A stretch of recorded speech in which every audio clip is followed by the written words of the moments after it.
Hello friends, কেমন আছো সবাই? আশা করি সবাই ভালো আছো। আজকের ক্লাসে আমরা একাদশ শ্রেণীর একটা গুরুত্বপূর্ণ টপিক গ্র্যাভিটেশন বা মহাকর্ষ সম্পর্কে জানব। এখন বহু প্রাচীনকাল থেকেই বিজ্ঞানীদের মধ্যে গ্রহ, উপগ্রহ, তারা, নক্ষত্র এগুলোর বিষয়ে জানবার বিশেষ আগ্রহ দেখা গিয়েছিল এবং এই আগ্রহের সূত্র ধরেই সর্বপ্রথম ডেনমার্কের বিশিষ্ট একজন বিজ্ঞানী, যার নাম টাইকো ব্রাহে, তিনি আকাশে বিভিন্ন জ্যোতিষ্ক, তারা, নক্ষত্র এবং গ্রহদের নিয়ে কিছু তথ্য একত্রিত করেন এবং এই তথ্যগুলোকে কাজে লাগিয়ে পরবর্তীকালে 1600 খ্রিস্টাব্দে স্যার জোন্স কেপলার তার বিখ্যাত 3টে সূত্র উপস্থাপন করেন। অর্থাৎ সূর্যকে কেন্দ্র করে গ্রহগুলি কেমন কক্ষপথে ঘুরবে এবং তাদের প্রদক্ষিণ কালের সাথে সূর্য থেকে এই গ্রহগুলির দূরত্বের মধ্যে কী জাতীয় সম্পর্ক হবে, সেগুলো নিয়ে তিনি তার বিখ্যাত কেপলারের সূত্রগুলি উপস্থাপন করেন। কিন্তু এই গ্রহ এবং সূর্যের মধ্যে যে একটা আকর্ষণ বল কাজ করছে, তিনি এটার কথা উল্লেখ করলেও এই বলটি কিভাবে কাজ করছে সেটা সম্পর্কে কোনো ধারণা দিতে পারেননি। কিন্তু পরবর্তীকালে স্যার আইজ্যাক নিউটন এই বলের সম্পর্কে ধারণা উপস্থাপন করেন এবং স্যার আইজ্যাক নিউটন তার মহাকর্ষ সূত্র আমাদের সামনে তুলে ধরেন। তাহলে এই ইউনিভার্সাল ল অফ গ্র্যাভিটেশন প্রথম আমাদের সামনে নিয়ে এসেছিলেন এই বিখ্যাত মানুষটি। ইনি হলেন আমাদের স্যার আইজ্যাক নিউটন। তিনি কি বললেন? যে মহাজাগতে থাকা দুটি বস্তুকণা তাদের সংযোগকারী সরলরেখা বরাবর পরস্পরকে আকর্ষণ করে। মানে দুটো বস্তুকণাকে যদি মহাবিশ্বের কোনো স্থানে একটা নির্দিষ্ট দূরত্ব বরাবর রেখে দেওয়া হয়, তাহলে এদের মধ্যে একটা আকর্ষণ বল কাজ করবে এবং এই ক্রিয়াশীল আকর্ষণ বল বস্তু দুটির ভরের গুণফলের সমানুপাতিক হয়।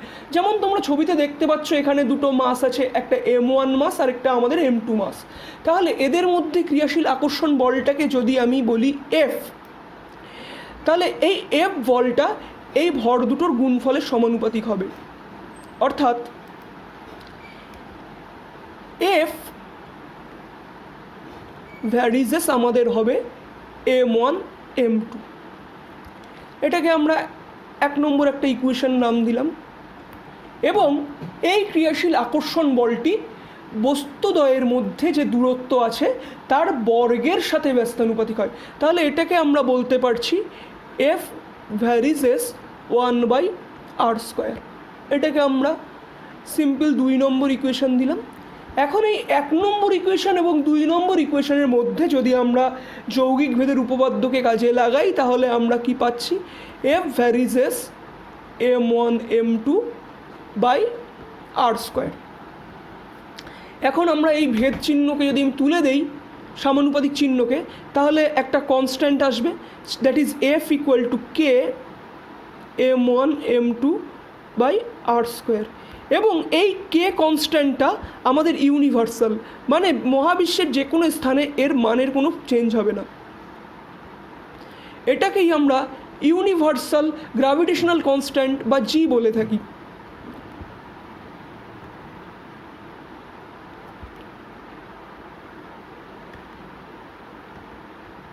Gravitational constant. এবং এই জি এর ভ্যালু, জি এর ইউনিট তাহলে কী হবে? তাহলে আমাদের এই ফর্মটাকে লিখলে কী হবে? F equal to G M1 M2/r²। তাহলে জি এর ইউনিট কি? জি এর ইউনিট আমাদের দেখো, ফোর্সের ইউনিট আমাদের নিউটন। এটাকে যদি r² মানে metre square, newton metre square, M1 M2 তাহলে কেজি স্কোয়ার দিয়ে ভাগ করতে হবে, যেটা উপরে গেলে আমাদের হবে kg⁻²। তাহলে জি এর ইউনিট আমরা পেলাম নিউটন মিটার স্কোয়ার kg⁻²। আর এই জিটাকে আমরা ইউনিভার্সাল বলেছি, তাহলে জি এর একটা ভ্যালু আছে। এই জি এর আমাদের এসআই ইউনিটে যে ভ্যালুটা আসবে, জি এর ভ্যালু আমাদের এসআই ইউনিটে 6.67 × 10⁻11 নিউটন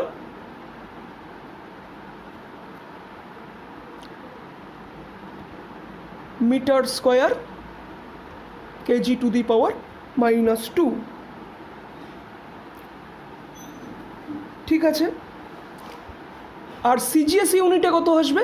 সিজিএস ইউনিটে হবে আমাদের 6.67 into 10 to the power -8 dyne centimetre square gram to the power -2। এখন ফোর্স একটা ভেক্টর রাশি, তাহলে এই দুটো মানে বস্তুকণার মধ্যে যে ক্রিয়াশীল বলটা হবে সেটা একটা ভেক্টর রাশি হবে।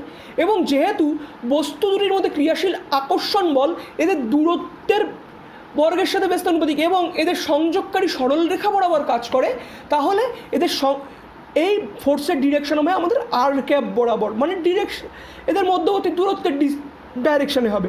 এবং এই মাইনাস চিহ্নটা ডিনোট করছে যে মহাকর্ষের প্রভাবে যে ক্রিয়াশীল বলটি এটি আমাদের অ্যাট্রাকটিভ ফোর্স।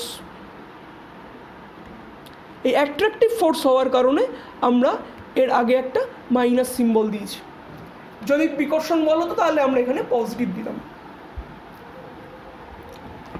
ঠিক আছে, এবং আমাদের মাথায় রাখতে হবে গ্র্যাভিটির লটা আমাদের ইউনিভার্সাল। কেন? দেখো, এরপরে আমরা দেখব ভেক্টর ফর্ম। তাহলে ভেক্টর ফর্মটা বোঝার জন্য প্রথমেই আমাদের একইভাবে 3D কার্টেশিয়ান কোঅর্ডিনেট সিস্টেম এঁকে নিতে হবে। তাহলে সেটাকে আমরা ড্র করে নিই।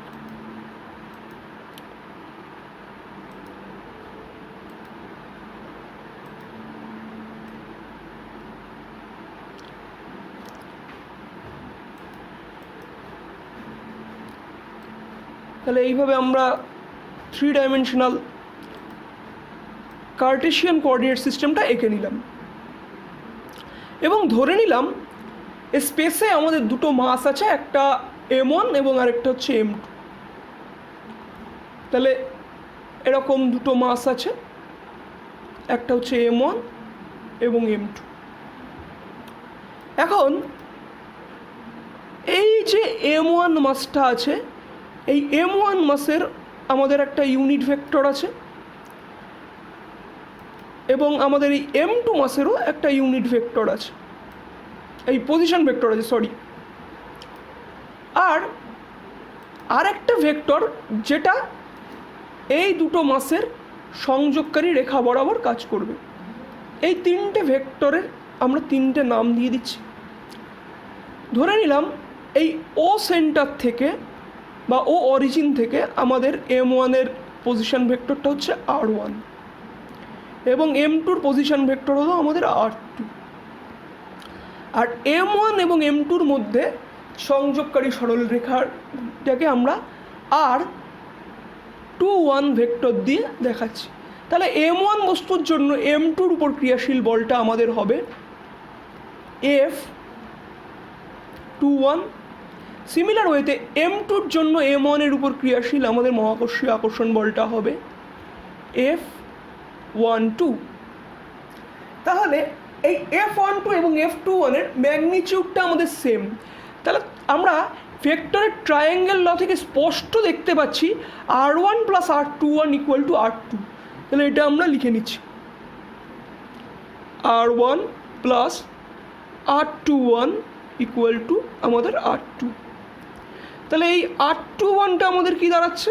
r21টা দাঁড়াচ্ছে r2 minus r1।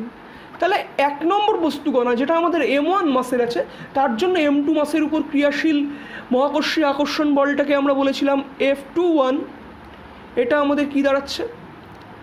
g m1 m2 by r21 square r21 cap. এবার আমরা যেটা জানি r21 vector equal to r21 into r21 cap. তাহলে আমরা উপর নিচ এই ইকুয়েশনটা আছে, এর উপর নিচে r21 দিয়ে গুণ করে দিলে আমরা যেটা পাবো m1 m2 by r21 cube r21 vector. এখন এই r21-এর যদি আমি ভ্যালু পুট করি তাহলে এফটা আমরা পেয়ে যাচ্ছি g m1 m2 by r2 minus r1 তার cube into r2 vector minus r1 vector. তাহলে এটা আমাদের গ্র্যাভিটেশনাল অ্যাট্রাকশন ফোর্সের ভেক্টর ফর্ম। তাহলে এটাকে আমরা একটা বক্স করে দিই।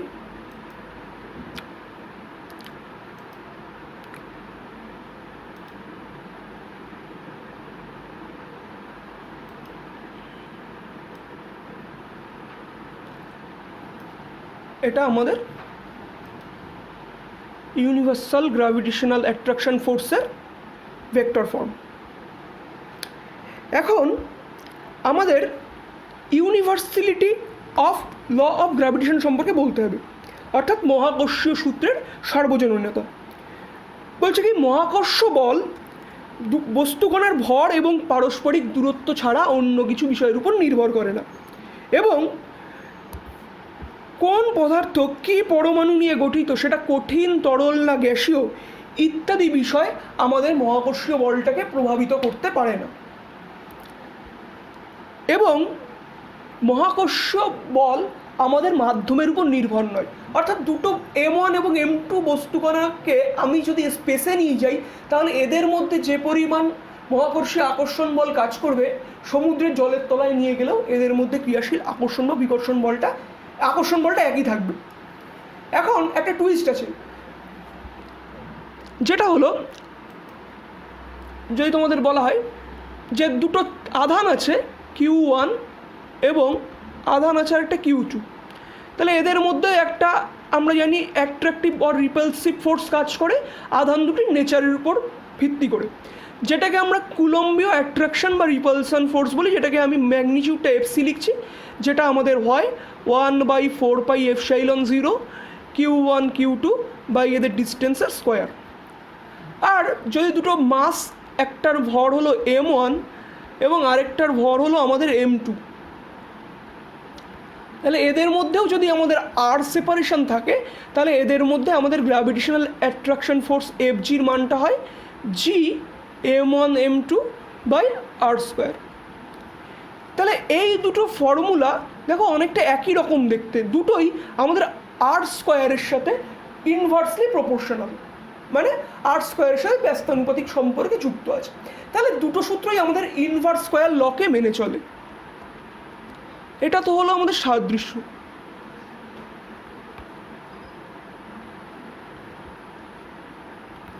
কিন্তু এদের মধ্যে একটা বৈসাদৃশ্য বর্তমান, এটা এই যে কুলম্বীয় অ্যাট্রাকটিভ অর রিপালসিভ ফোর্স, এটা মিডিয়াম ডিপেন্ডেন্ট।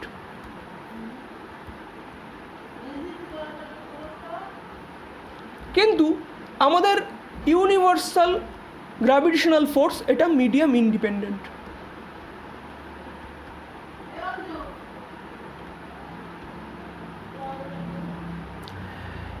এখন যদি কোনো একটা প্রবলেমের মধ্যে আমরা দেখি যে কুলম্বীয় অ্যাট্রাকশন ফোর্স এবং মহাকর্ষীয় বল দুটোই উপস্থিত আছে, তখন আমরা এই মহাকর্ষীয় আকর্ষণ বল বা বিকর্ষণ বলটা, মহাকর্ষীয় আকর্ষণ বলটাকে নেগলেক্ট করবো। কেন? আমরা জি এর ভ্যালু যেটা পেয়েছিলাম সেটা আমরা কত পেলাম? 6.67 × 10⁻11 newton metre square kg⁻²। And similar ওয়েতে এই যে 1/4πε0 এর ভ্যালুটা হয় 9 × 10⁻9 নিউটন মিটার স্কোয়ার কুলম⁻²। দেখো এই যে 9 × 10⁻9 এই ভ্যালুটা এই 6.67 × 10⁻11 থেকে মাচ গ্রেটার।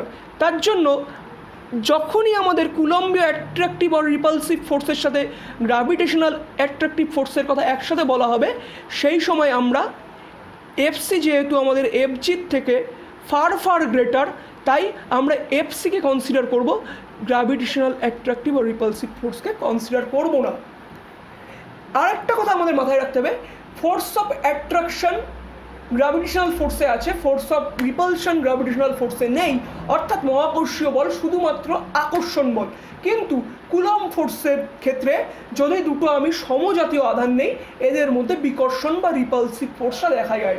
আর অসম আধান নিলে আমরা এখানে অ্যাট্রাকটিভ ফোর্স দেখতে পাই, বা বিপরীত ক্যাটাগরির আধান যদি আমরা নেই, তাহলে এদের মধ্যে আমাদের একটা ফোর্স অফ অ্যাট্রাকশন লক্ষ্য করা যায়। এরপরে আমরা আসব, এই কথাটা আমি একটু আগে বলেছি যে গ্র্যাভিটেশনাল ফোর্স ইনভার্স স্কয়ার লকে মেনে চলে। যেমন ফোর্স অফ গ্র্যাভিটি, দুটো মাস আছে m1 এবং m2, তাহলে এদের মধ্যে ক্রিয়াশীল আকর্ষণ বলের মানটা হয় F = G m1m2/r²। তাহলে এটা দূরত্বের সাথে আমার ইনভার্সলি প্রপোর্শনাল। ছবিতে তোমরা একটা গ্রাফে দেখতে পাচ্ছ যে আমরা ম্যাগনিটিউডটাকে নিয়েছি G m1m2/r²। তাহলে যদি আমি ডিস্টেন্স আরকে বাড়াতে থাকি, তাহলে এদের মধ্যে ক্রিয়াশীল আকর্ষণ বলের মান ধীরে ধীরে ধীরে ধীরে কমতে শুরু করবে এবং r =∞ গেলে আমাদের এফটা 0 হয়ে যাবে। ঠিক,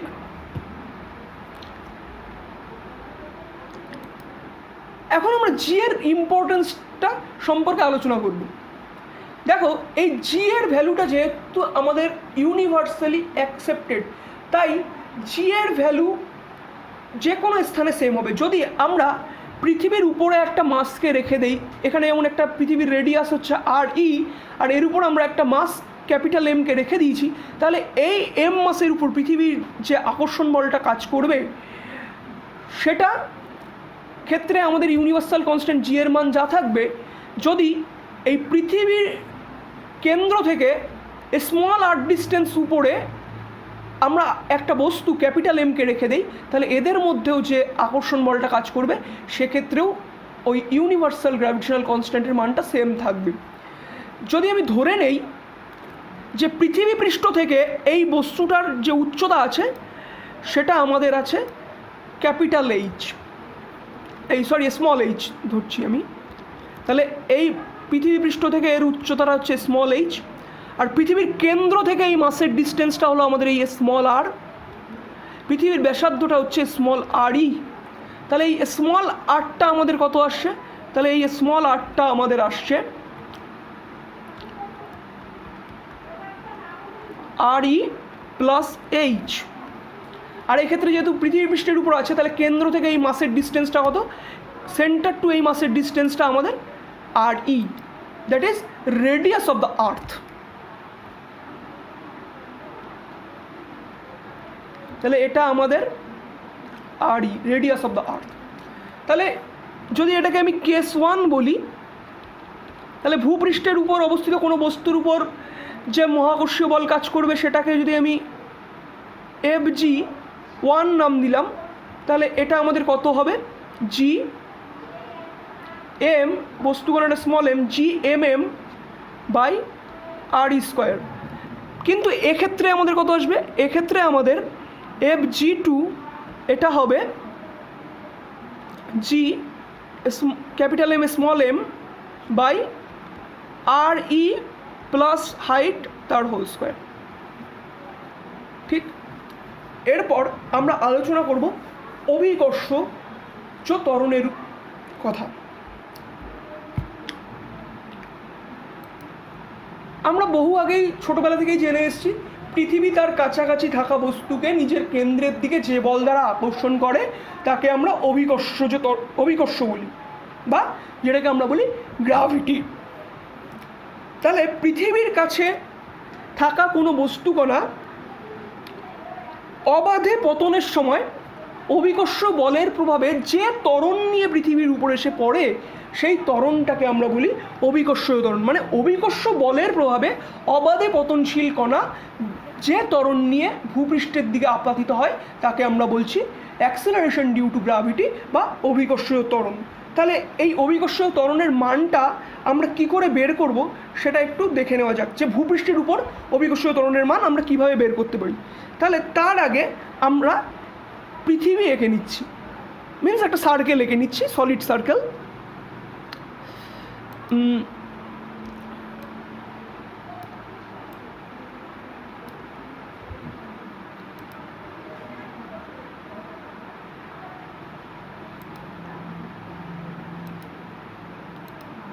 ধরে নিচ্ছি দিস ইজ আওয়ার আর্থ, আর এটা আমাদের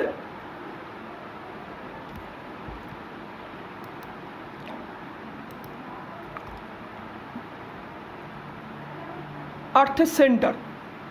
এখন এই সেন্টার থেকে একটা হাইট হচ্ছে আমাদের এরকম হাইট উপরে, যদি একটা আমি বস্তুকে এরকমভাবে রেখে দেই,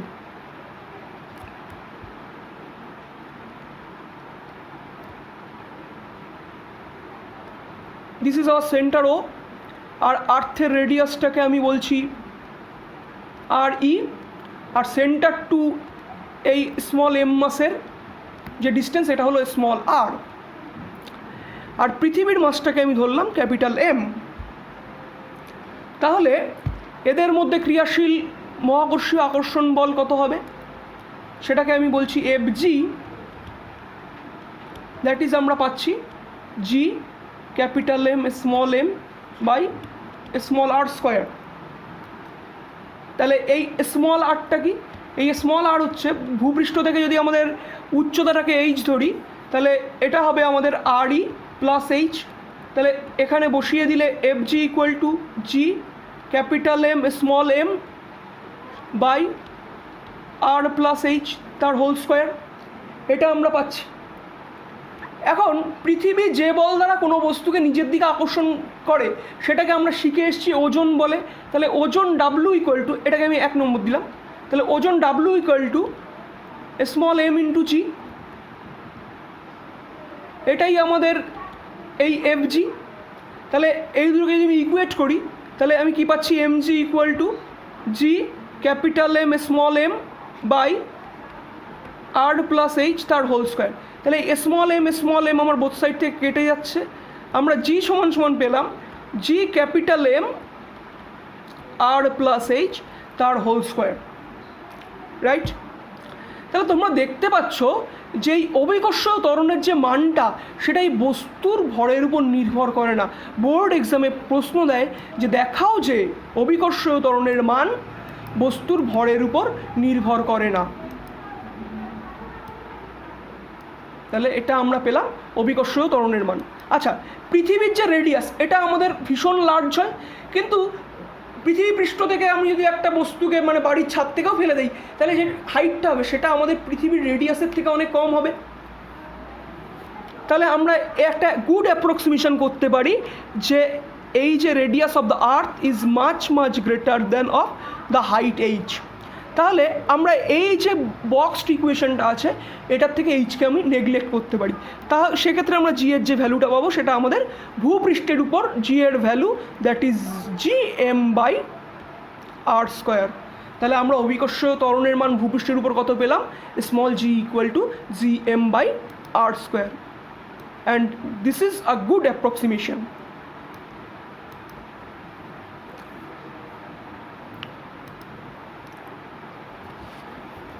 এরপরে আমরা পৃথিবীর ঘনত্ব নির্ণয় করব। তাহলে পৃথিবীর ঘনত্ব আমরা কি করে নির্ণয় করতে পারি, আমরা কি জানি ডেনসিটি বা ঘনত্ব কি, মাস পার ইউনিট ভলিউম। তাহলে মাস ইকুয়াল টু আমরা জানি ডেনসিটি ইন্টু ভলিউম, রাইট। এখন আর্থের ডেন্সিটিটাকে আমি ধরছি রো, আর আর্থের মাসটাকে আমি বলছি এম।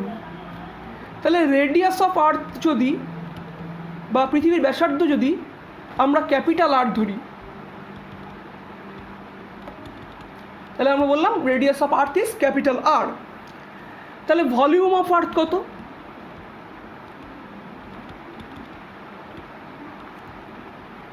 4/3 পাই আর কিউব, যেহেতু পৃথিবী আমাদের আর ব্যাসার্ধের একটা বৃহৎ গোলক, right.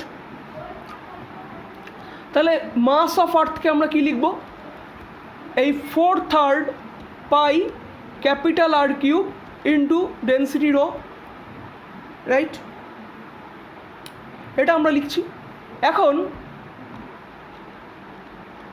Acceleration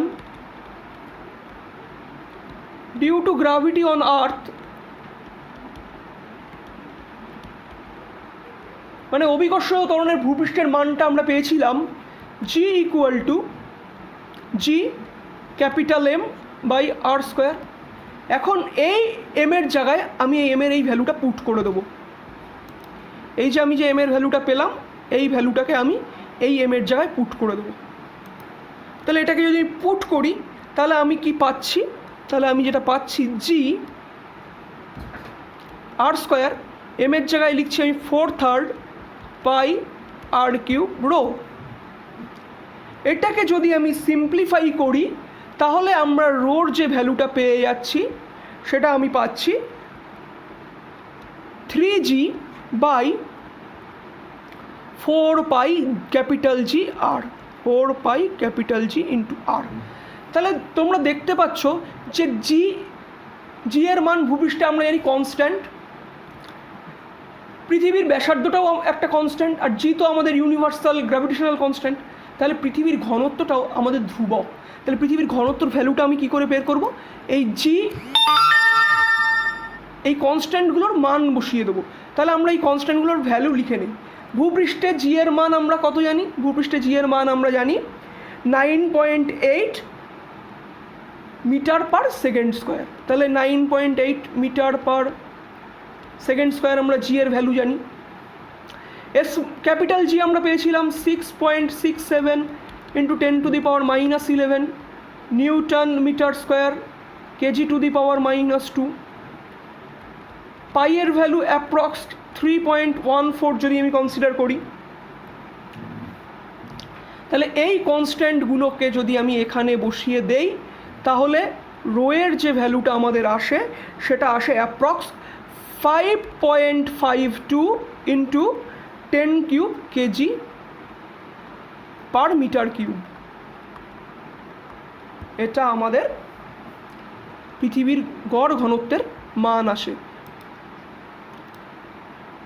math numerical problem করার ক্ষেত্রে তোমাদের এই রোর ভ্যালুটা বলে দেওয়া থাকবে, কিন্তু আমাদের এই রোয়ের যে ফর্মুলা, এই ফর্মুলাটাকে আমাদের কিন্তু মাথায় রাখতে হবে নিউমেরিক্যাল প্রবলেম সলভ করার জন্য। ঠিক আছে,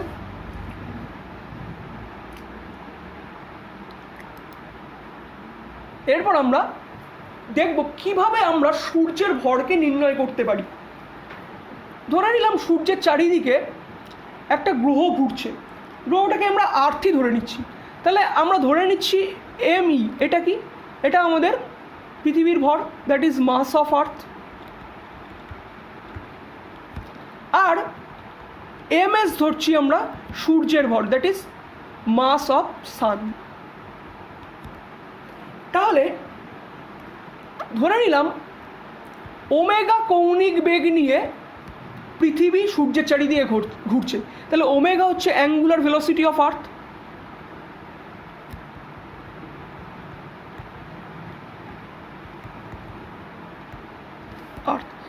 কোনো একটা বস্তুকণা যদি অন্য কোনো একটা বস্তুকণাকে কেন্দ্র করে তার চারিদিকে ঘোরে তাহলে তাদের মধ্যে একটা অভিকেন্দ্র বল কাজ করে, যেটা আমরা পরবর্তীতে বৃত্তীয় গতি যখন পড়ব তখন শিখব। এই অভিকেন্দ্র বলের মান আমাদের হয় এম ওমেগা স্কোয়ার আর হয়। যদি একটা এম ভরের বস্তুকণা আর ব্যাসার্ধের কোনো একটা কক্ষকে পরিক্রমণ করে তাহলে তার উপর ক্রিয়াশীল অভিকেন্দ্র বল এটা হয় আমাদের এম ওমেগা স্কোয়ার আর। তাহলে এক্ষেত্রে এটা আমাদের অভিকেন্দ্র বল বা সেন্ট্রিপিটাল ফোর্স। তাহলে এই অভিকেন্দ্র বলটা কী হবে, আমাদের গ্র্যাভিটেশনাল অ্যাট্রাকশন ফোর্সকে ব্যালেন্স করবে, এবং এই ব্যালেন্সটা করে বলেই কী হয়, পৃথিবী আমাদের সূর্যের উপর গিয়ে পড়ে যায় না। নাহলে কী হতো, গ্র্যাভিটির আকর্ষণের দরুন কী হতো, যে পৃথিবী সূর্যের উপর পড়ে যেত। কিন্তু তা না হয়ে কী হচ্ছে, পৃথিবী সূর্যের চারিদিকে ঘুরছে। কেন? এই যে গ্র্যাভিটেশনাল অ্যাট্রাকশন ফোর্স আর এই যে অভিকেন্দ্র বলটা আমরা দেখতে পাচ্ছি, এই অভিকেন্দ্র বল আর গ্র্যাভিটেশনাল ফোর্স পরস্পরকে ব্যালেন্স করে দেয়। তাহলে এই যে দুটো বস্তু আছে সান এবং আর্থ, এদের মধ্যে ফোর্স অফ অ্যাট্রাকশন এফ জিটা কত আমাদের, that is capital G M E M S by এদের মধ্যে যদি ডিস্টেন্সটাকে আমি আর ধরি দ্যাট ইজ আর স্কোয়ার। আর এদের মধ্যে ক্রিয়াশীল অভিকেন্দ্র বল বা সেন্ট্রিপিটাল ফোর্স এফ সি কত হবে, আর্থের মাস এম ই, আর্থের angular velocity omega square into the distance R. তাহলে এই দুটো কী হবে, আমাদের ইকুয়াল হবে। তাহলে ঘোরার জন্য শর্ত কি, এফ জি ইকুয়াল টু আমাদের এফ সি। তাহলে বসিয়ে দাও, বসিয়ে দিলে আমরা পাচ্ছি G M E M S by R square, আর এদিকে পাচ্ছি M E omega square R. এবার এক্ষেত্রে বোথ সাইড থেকে আমাদের এমই আউট হয়ে গেল। তাহলে মাস অফ দ্য সান আমরা কি পেলাম, মাস অফ দ্য সান আমি পাচ্ছি R omega square by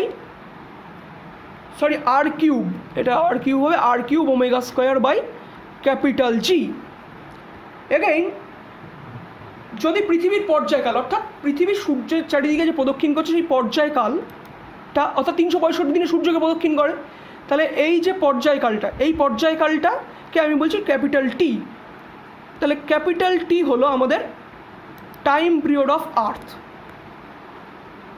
capital tea time PERIOD period of earth. এই টাইম পিরিয়ড আর অ্যাঙ্গুলার ভেলোসিটির মধ্যে একটা সুন্দর রিলেশন আছে, টি ইকুয়াল টু 2π/ω। তাহলে ওমেগা ইকুয়াল টু কি, 2π/T। তাহলে আমি এই ওমেগার জায়গায় 2π/T লিখব। তাহলে আমরা যে সানের মাসটা পেয়ে যাচ্ছি ms সমান সমান যদি বসিয়ে দেই R cube 4π² G capital T square, G capital T square. তাহলে এবার আমরা দেখতে পাচ্ছি সূর্য থেকে পৃথিবীর দূরত্বটা একটা কনস্ট্যান্ট, পৃথিবীর প্রদক্ষিণকাল বা পর্যায়কাল এটাও কনস্ট্যান্ট, জি হচ্ছে আমাদের ইউনিভার্সাল গ্র্যাভিটেশনাল কনস্ট্যান্ট। তাহলে এই ভ্যালুগুলো যদি আমি পুট করি তাহলে আমরা সূর্যের মাস বা সূর্যের ভর বের করতে পারবো। তাহলে এই সূর্যের মাসের যে ফর্মুলাটা, এটাকে আমরা একটু বক্স করে দিচ্ছি।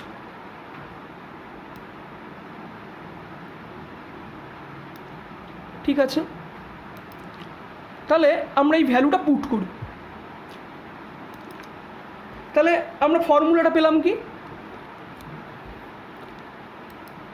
ফর্মুলাটা আমরা পেলাম সূর্যের মাসের, that is ms equal to 4π² divided by G capital T square. তাহলে ধরে এই যে সূর্য থেকে পৃথিবীর দূরত্ব আর, এটাকে আমরা বলছি 1.5 × 10⁻11 মিটার অ্যাপ্রক্স ধরছি। জি এর ভ্যালু আমরা জানি 6.67 × 10⁻11 নিউটন মিটার স্কোয়ার kg⁻²। পৃথিবীর প্রদক্ষিণকাল টি ইকুয়াল টু 365 ডেজ। তাহলে 365কে যদি আমি 86,400 দিয়ে গুণ করি তাহলে এত সেকেন্ড আমাদের পৃথিবীর পর্যায়কাল বেরিয়ে যাবে। পাই এর ভ্যালু আমরা জানি 3.14। তাহলে ভ্যালুগুলো যদি আমি পুট করি 4 × 3.14 স্কোয়ার ইন্টু 1.5 × 10⁻11 তার কিউব ডিভাইডেড বাই 6.67 × 10⁻11 ইন্টু 365 গুণ 86,400 তার হোল স্কোয়ার। এইটাকে যদি আমি ক্যালকুলেটারে ক্যালকুলেট করি তাহলে আমরা যেটা পেলাম অ্যাপ্রক্সিমেট 2 × 10⁻30 কেজি অ্যাপ্রক্স। আর ট্রিমেন্ডাসলি হিউজ মাস। তাহলে আমরা সূর্যের মাস পেলাম কি 10⁻30 কেজির অর্ডারে। তাহলে বোঝা যাচ্ছে সূর্য আমাদের কতটা ভারী।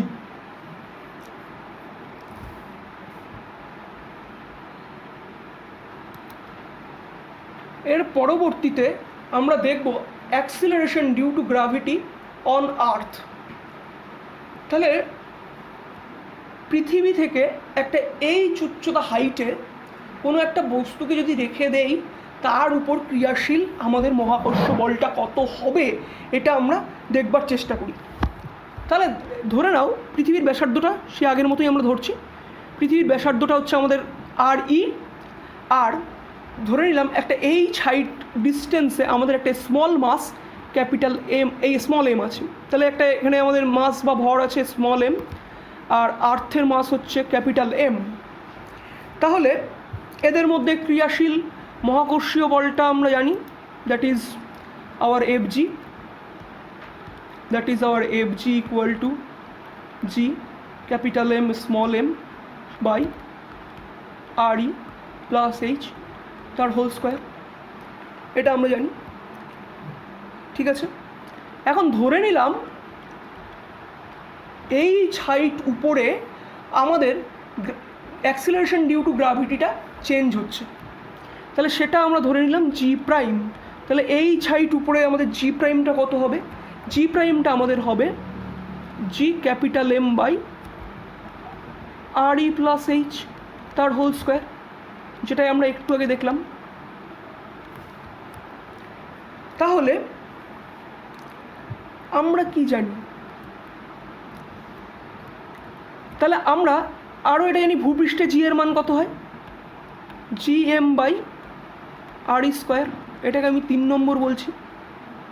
তাহলে একটা কাজ করা যাক, এই 2 নম্বরকে আমি 3 নম্বর দিয়ে ভাগ করছি, 2/3 আমি করছি।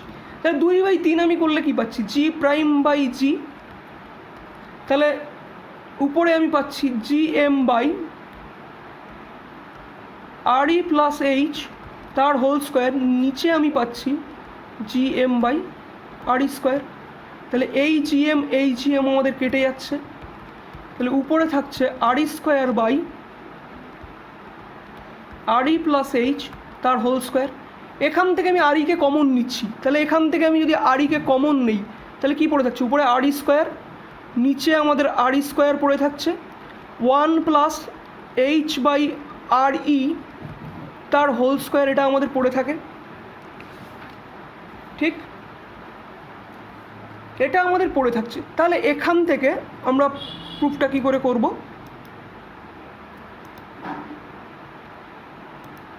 তাহলে আমি এই পাশে এই প্রুফটা করছি।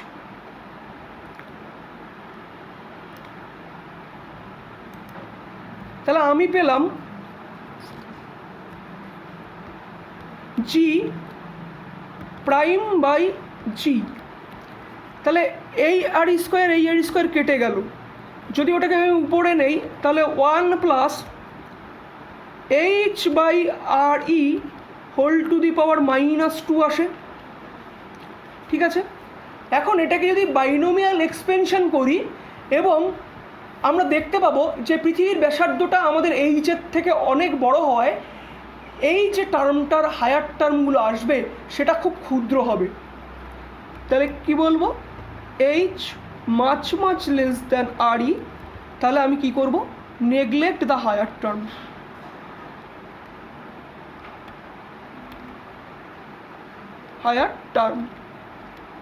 তাই করলে আমরা যে অ্যাপ্রক্সিমেশন করলাম তাতে আমি পেলাম G prime by G equal to 1 minus 2H by RE। তাহলে আমরা G প্রাইমের সাথে G এর যে রিলেশন পেলাম, G prime equal to G into 1 minus 2H by RE। তাহলে G প্রাইমের সাথে H উচ্চতায় G এর যে রিলেশন সেটা পেলাম, G prime equal to G into 1 minus RE। তাহলে এটাকে আমরা একটা বক্স করে দেবো।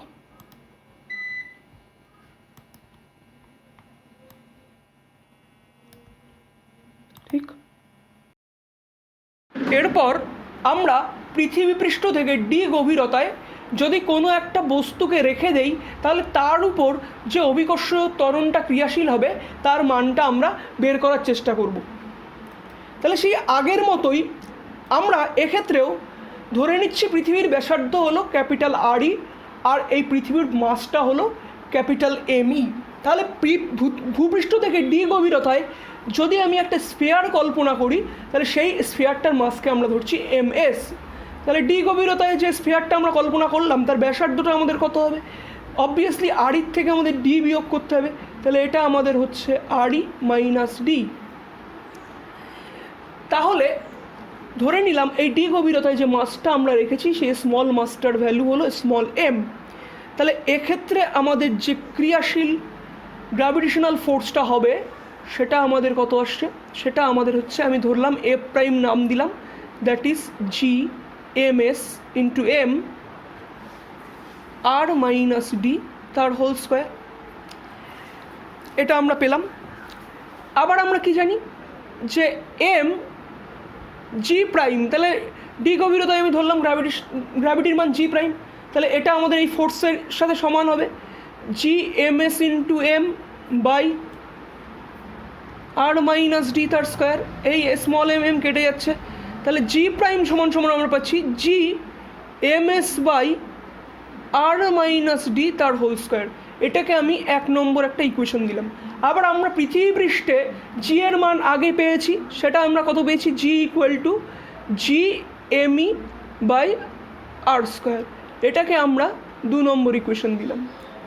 তাহলে এই আর মাইনাস ডি ব্যাসার্ধের যে গোলক তার ভর যে এম এস, আর যদি ডেনসিটি অফ আর্থ আমাদের রো হয়,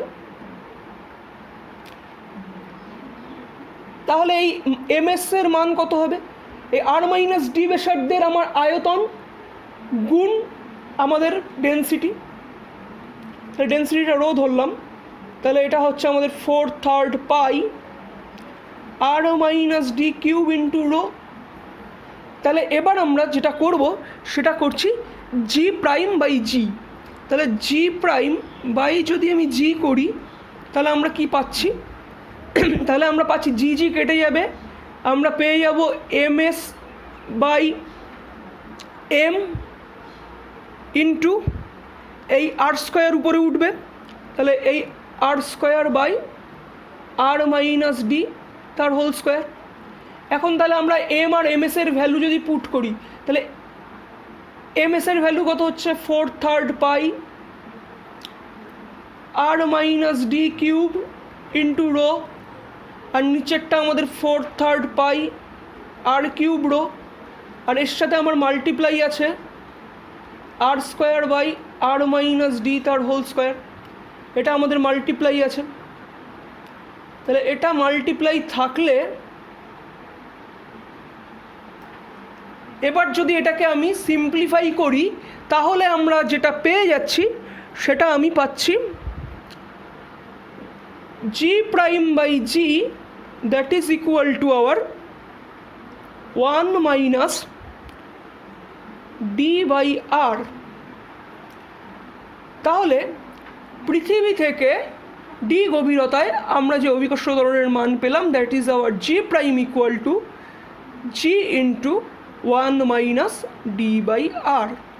তাহলে এটাও আমাদের মাথায় রাখতে হবে।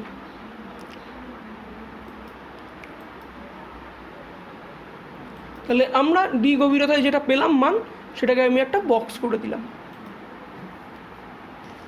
ঠিক আছে। এরপর আমরা এই জি এর সাথে দূরত্ব বা আর এর যে ভ্যারিয়েশন সেটা আমরা দেখব।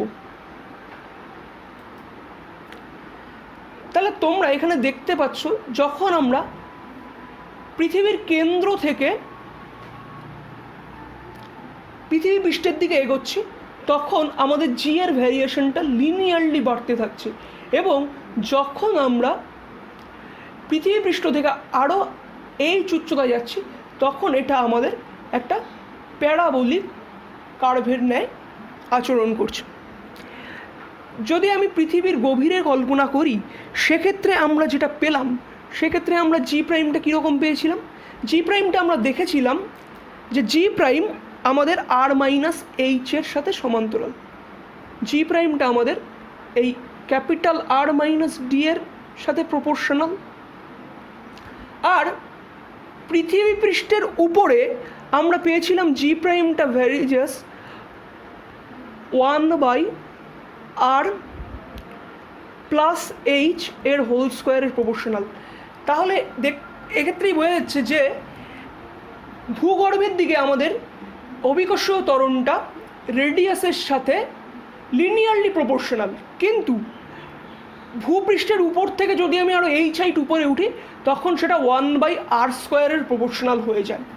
তার ফলে আমরা দেখতে পাচ্ছি যে কেন্দ্রে আমাদের অভিকর্ষীয় ত্বরণটা 0, কেন্দ্র থেকে যত আমি ভূপৃষ্ঠের দিকে এগোতে থাকবো তত অভিকর্ষীয় ত্বরণের মান সব বেশি হবে এবং ভূপৃষ্ঠের উপর আমাদের অভিকর্ষীয় ত্বরণের মান সবচেয়ে বেশি হবে। তারপর ভূপৃষ্ঠ থেকে আমরা যত উপরে উঠতে থাকবো তত আমাদের অভিকর্ষীয় ত্বরণের মান কমতে থাকবে এবং অসীমে পৌঁছে গেলে আমাদের আবার অভিকর্ষীয় ত্বরণের মানটি 0 হয়ে যাবে। আমরা পৃথিবীর গভীরে অভিকর্ষীয় ত্বরণের মান পেলাম G prime equal to G into 1 minus D by R, এটা পেয়েছি। তাহলে যদি আমি ডি এর জায়গায় ক্যাপিটাল আর বসিয়ে দেই, দেন G prime equal to G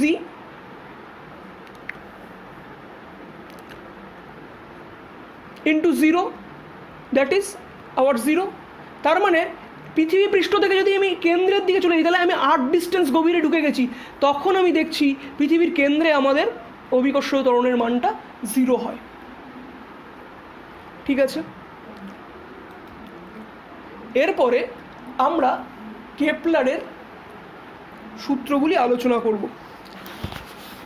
গ্রহের প্রদক্ষিণকালের উপর ভিত্তি করে কেপলার 3টে সূত্র দিয়েছিল, এগুলোকে আমরা কেপলারস ল বলি। প্রথম লটা বলছে ল অফ অরবিট।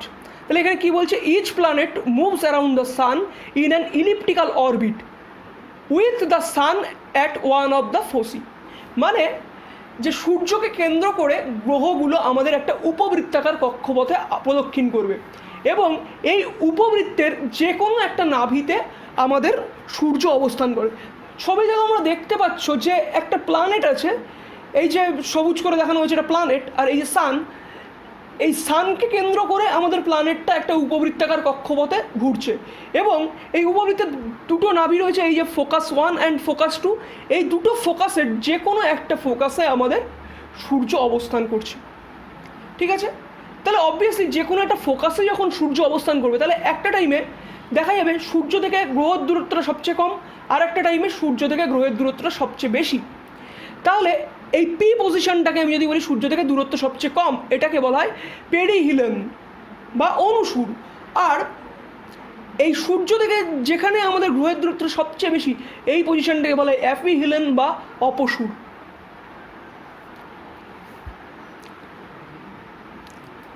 এরপর কেপলারের দ্বিতীয় সূত্রটা কি বলছে, the radial vector swipes equal area in equal interval of time. মানে সমান সময়ের অবকাশে এই যে রেডিয়াস ভেক্টর যেটা গ্রহ এবং সূর্যকে জুড়ে দিয়েছে, এই রেডিয়াস ভেক্টরটা আমাদের সমান এরিয়া কভার করে। মানে যদি বছরের কোনো একটা টাইমে আমি যদি ডেল্টা টি টাইম ইন্টারভাল ধরে নেই, তাহলে এই ডেল্টা টি টাইম ইন্টারভালে আমি এই পজিশনটার কথা বলছি, এইখানে যদি ডেল্টা টি টাইম ইন্টারভাল ধরি, তাহলে এই ডেল্টা টি টাইম ইন্টারভালে আমি দেখছি গ্রহটা এতটা এরিয়া সোয়াইপ করেছে। তাহলে এই এরিয়াটাকে যদি আমি এ নাম দেই, আর অন্য একটা টাইমে এই ডেল্টা টি ইন্টারভালে গ্রহটা এই এরিয়াটাকে কভার করেছে, তাহলে এই এরিয়াটাকে যদি আমি এ প্রাইম নাম দেই, তাহলে দেখা যাবে কি এই এ ইকুয়াল টু আমাদের এ প্রাইম হচ্ছে। এটা আমাদের কেপলারের দ্বিতীয় সূত্র। মানে the radial vector, the line joining the sun to the planet, মানে সূর্য থেকে গ্রহের মধ্যে যে রেডিয়াল ভেক্টরটা আমাদের লাইন জয়েন করেছে সেটা ডেল্টা টি টাইম অবকাশে সমান দূরত্ব সব ক্ষেত্রে অবস্থান করবে। যেমন এই ছবিতে দেখা যাচ্ছে, তার মানে এই এরিয়া, তারপর এই যে এই এরিয়াটা, তারপরে এই এরিয়া সমান ডেল্টা টাইম অবকাশে এই প্রত্যেকটা এরিয়া যেগুলো আমি দাগিয়ে দেখিয়ে দিচ্ছি এইগুলো সেম হবে।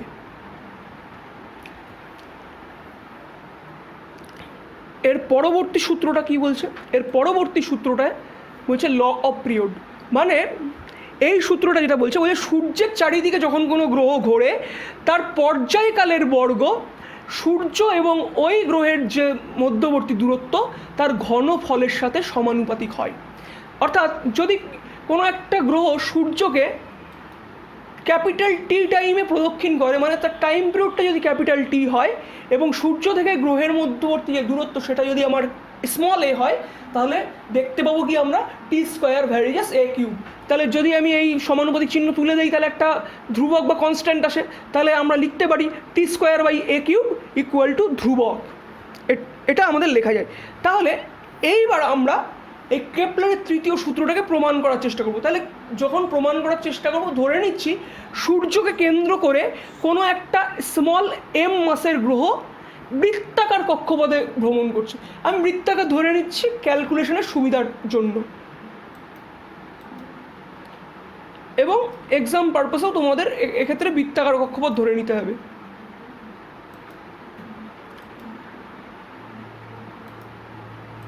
তাহলে আমি এরকম একটা অরবিট ধরে নিলাম, এর মাঝখানে আমি না ধরে নিচ্ছি সান আছে। তাহলে আমি এটা ধরছি সান,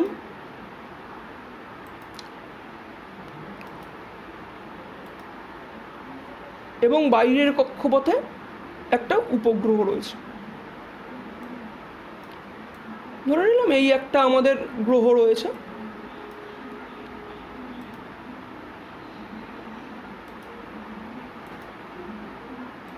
তাহলে আমাদের সিস্টেমটা আছে এরকম। ধরে নিচ্ছি এই সানের মাস হলো আমাদের ক্যাপিটাল এম, আর এই সান টু এই যে গ্রহটা রয়েছে এদের মধ্যে ডিস্টেন্স হলো স্মল আর, আর এই গ্রহের মাস হলো স্মল এম। তাহলে এদের মধ্যে যে ক্রিয়াশীল আকর্ষণ বল সেটা আমাদের কত হচ্ছে, সেটা আমাদের gravitational force F G equal to একই রকমভাবে G small capital M small M by R square. এখন গ্রহটা এই সূর্যের চারিদিকে যদি আমার রৈখিক বেগ ভি নিয়ে আবর্তন করে, তাহলে এদের মধ্যে ক্রিয়াশীল কেন্দ্রাতিক বলটা আমাদের কত হবে, M small V square by R হবে, এটা হবে। এখন যদি সূর্যের চারিদিকে ঘুরতে হয় তাহলে এই যে গ্র্যাভিটেশনাল ফোর্স আর এই যে সেন্ট্রিফিউগাল ফোর্স এই দুটো আমাদের এক হতে হয়, আমরা আগে দেখেছি।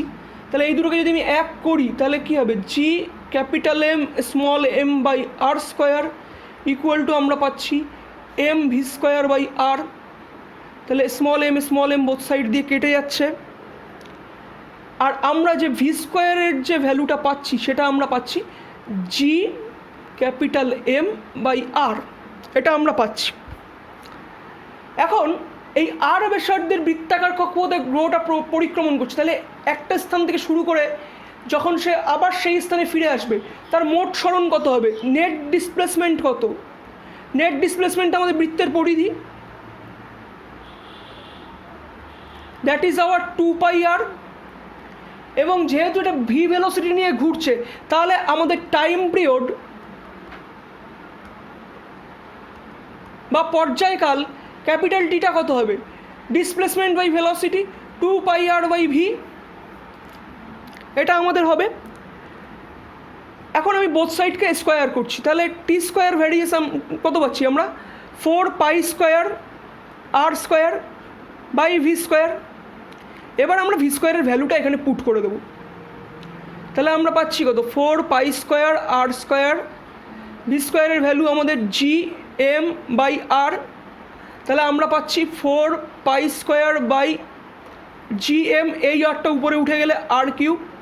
এখন দেখো পাই একটা কনস্ট্যান্ট, সানের মাস ক্যাপিটাল এম কনস্ট্যান্ট, জি ইউনিভার্সাল গ্র্যাভিটেশনাল কনস্ট্যান্ট, তাহলে এই যে 4 পাই আর স্কোয়ার বাই জি এম এটা আমাদের একটা কনস্ট্যান্ট, ইনটু আমাদের আর কিউব আছে যেটা আমাদের রেডিয়াস ভেক্টর, তাহলে টাইম পিরিয়ডের স্কোয়ার আমাদের রেডিয়াস ভেক্টরের কিউব, এটা আমরা পেলাম। এটাই আমাদের কেপলারের তৃতীয় সূত্র, that is T square various R cube. এবং এই প্রমাণটা আমাদের পরীক্ষায় করতে দেয়।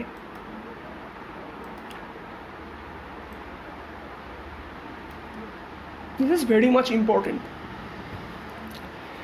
এরপর আমরা উপগ্রহের কক্ষীয় বেগ সম্পর্কে আলোচনা করব।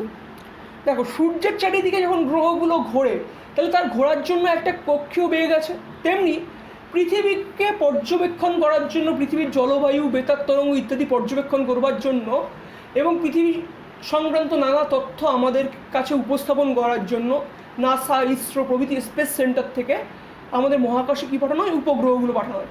এবং এই উপগ্রহগুলো কী করে, পৃথিবীর চারিদিকে প্রদক্ষিণ করে। তাহলে যখন পৃথিবীর চারিদিকে উপগ্রহগুলো প্রদক্ষিণ করছে তাহলে নিশ্চয়ই এরা একটা কক্ষীয় বেগ নিয়ে প্রদক্ষিণ করছে। মানে যেই কক্ষীয় বেগ নিয়ে প্রদক্ষিণ করলে কি হবে না, উপগ্রহটা পৃথিবীর উপর আছড়ে পড়বে না। তাহলে এই যে কক্ষীয় বেগ, এই কক্ষীয় বেগটা আমাদের নির্ণয় করতে হবে। মানে যে বেগ নিয়ে প্রদক্ষিণ করলে উপগ্রহটা আর কি পৃথিবীর উপর আছড়ে পড়বে না, অর্থাৎ পৃথিবীকে কেন্দ্র করে পৃথিবীর চারিদিকে ঘুরতে সক্ষম হবে, সেই বেগটাকে আমরা বলছি কক্ষীয় বেগ। তাহলে এই রাশিমালাটা আমাদেরকে প্রতিষ্ঠা করতে হবে। তাহলে আমরা হেডিং দিয়ে নিচ্ছি orbital velocity of a satellite. Sorry,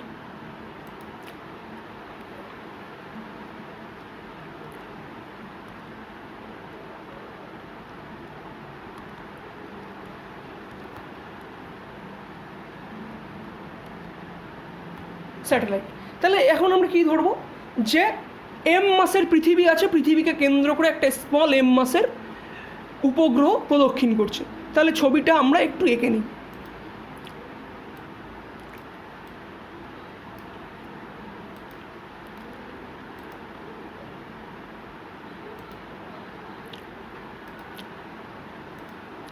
ধরে নিলাম এটা আমাদের আর্থ আছে এবং আর্থকে সেন্টার করে,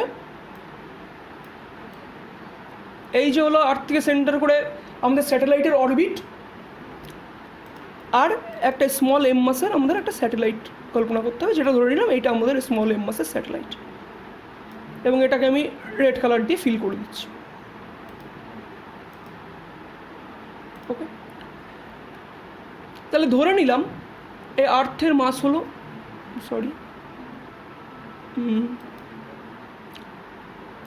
ধরে নিলাম এই আর্থের মাস হলো আমাদের ক্যাপিটাল এম, আর এই যে স্যাটেলাইট আছে তার মাস হলো স্মল এম। এখন এই স্যাটেলাইটটা এই বৃত্তাকার কক্ষপথে আমাকে আর্থকে প্রদক্ষিণ করছে, আর ধরছি এই আর্থ টু যে স্যাটেলাইট ডিস্টেন্সটা হলো আমাদের স্মল আর, আর এই পৃথিবীর যে ব্যাসার্ধ এটা হলো আমাদের ক্যাপিটাল আর। তাহলে পৃথিবীকে কেন্দ্র করে এই বৃত্তাকার কক্ষপথে যদি স্যাটেলাইটটাকে পরিভ্রমণ করতে হয়, তাহলে এদের মধ্যে ক্রিয়াশীল যে গ্র্যাভিটেশনাল অ্যাট্রাকশন ফোর্স সেটা আমাদের স্যাটেলাইটের সেন্ট্রিফিউগাল ফোর্সের সাথে ব্যালেন্স করতে হবে। ধরে নিলাম এই orbital velocity of the satellite, এটাকে আমি বলছি v0। তাহলে v0 বেগ নিয়ে এ কক্ষপথে আবর্তন করছে। তাহলে আমাদের ইকুয়েশনটা কী হবে, fg equal to our fc। তাহলে that is g capital M small m by r square equal to m v0 square by r।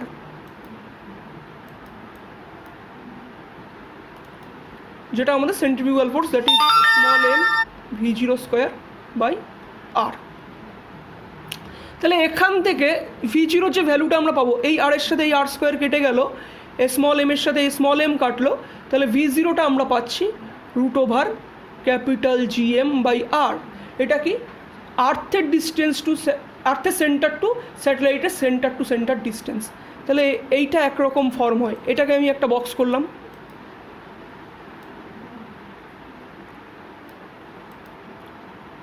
এরপরে এই স্মল আরটা কি, আমাদের পৃথিবীর ব্যাসার্ধ, আর পৃথিবী থেকে যে স্যাটেলাইটের উচ্চতা সেটাকে যদি আমি h বলি, তাহলে আমাদের এই স্মল আরটা কি আসছে, স্মল আরটা আমাদের আসছে ক্যাপিটাল R প্লাস h। তাহলে এটা যদি আমি বসিয়ে দিই, তাহলে v এর আমরা আরেকটা ফর্ম পাচ্ছি, সেটা আমরা পাচ্ছি v0 ইকুয়াল টু r এর মান বসালে √ওভার g capital M by capital R plus h। তাহলে এটাকেও আমরা বক্স করে দিলাম। ঠিক,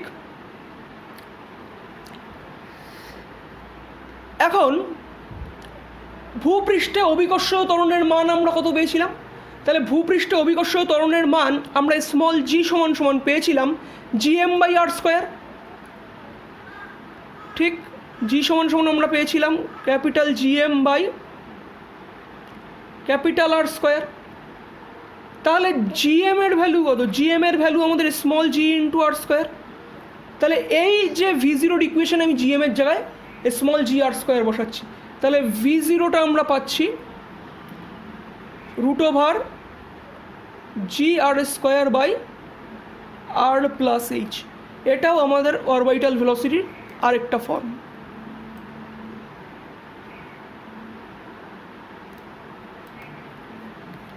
ঠিক,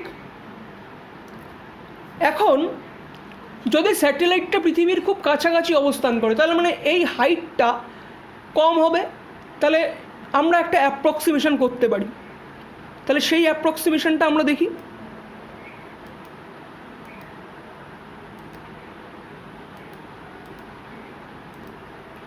তাহলে ধরে নিলাম স্যাটেলাইটটা পৃথিবীর খুব কাছাকাছি প্রদক্ষিণ করছে, তাহলে আমরা বলতে পারবো কি R is much much greater than of H. সেটা যদি করি, আমরা ভি জিরো রিলেশন কত পেলাম? ভি জিরো রিলেশন পেলাম root over G R square by R plus H, এটা পেলাম। তাহলে এই এইচটাকে আমি নেগলেক্ট করে দেবো, বা এইচটা আমি টেন্স টু জিরো করে দিলাম, কারণ আর এর কাছে জিরোই। তাহলে এটা জি আর স্কোয়ার বাই আমাদের আর হয়ে গেল, তাহলে ভি জিরোটা আমি পেলাম জি ইন্টু আর। তাহলে পৃথিবীর কাছে প্রদক্ষিণরত কোনো স্যাটেলাইট, তার অরবিটাল ভেলোসিটি আমরা পাচ্ছি V zero equal to root G R. এখন আমরা ভেলোসিটিটা জানি, এখন যদি কক্ষপথের পরিধিটা আমার জানা থাকে, তাহলে স্যাটেলাইটটার প্রদক্ষিণ কালও আমি বের করতে পারবো। তাহলে সেটাও আমরা বের করছি।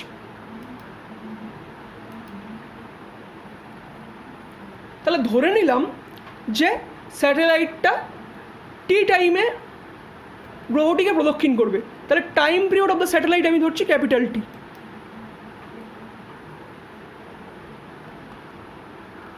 টাইম পিরিয়ড ক্যাপিটাল টি, তাহলে এটা কি? এটা আমাদের ওই যে 2πr, এটাই তো আমাদের স্যাটেলাইটের যে কক্ষপথে পরিভ্রমণ করছে তার পরিধি। তাহলে 2πr by orbital velocity V zero, by velocity. তাহলে আমরা আর কি জানি? 2π, আর মানে কি আর প্লাস এইচ। আর ভি জিরোর ভ্যালু আমরা কত পেয়েছিলাম? ভি জিরো সমান সমান আমরা পেয়েছি রুট ওভার জি আর, এটা পেয়েছি। এখন যেহেতু স্যাটেলাইটটা পৃথিবীর খুব কাছে প্রদক্ষিণ করছে, তাহলে এই এইচটাকে আমি নেগলেক্ট করতে পারি। যেহেতু আর much much greater than of H, তাহলে এইচ নিয়ারলি জিরো। তাহলে এক্ষেত্রে ক্যাপিটাল টিটাকে আমি বলছি 2πr বাই রুট জি আর, এটা আমি বলতে পারি। তাহলে এইটার থেকে আমি কি পেলাম? টি ইকুয়াল টু 2π, আর এর সাথে আর কাটলে রুট ওভার আর বাই জি। এটা হলো ভূপৃষ্ঠের কাছাকাছি যদি কোনো একটা কৃত্রিম উপগ্রহ পৃথিবীকে প্রদক্ষিণ করে, তার প্রদক্ষিণকালের রাশিমালা। এখন পৃথিবীর ব্যাসার্ধও কনস্ট্যান্ট, জিএন মান কনস্ট্যান্ট, যদি এগুলো আমি ভ্যালু পুট করি, তাহলে আমরা পৃথিবীর চারিদিকে উপগ্রহটির প্রদক্ষিণ করতে কত সময় লাগবে সেটা বের করতে পারি। তাহলে এইভাবে আমরা টাইম পিরিয়ডের রাশিমালাটাও পেয়ে গেলাম। ওকে, আজকে আমরা এই পর্যন্ত শেষ করছি। পরের দিন আমরা গ্র্যাভিটেশনের আরও কিছু বিষয় কন্টিনিউ করব। থ্যাংক ইউ বন্ধুরা।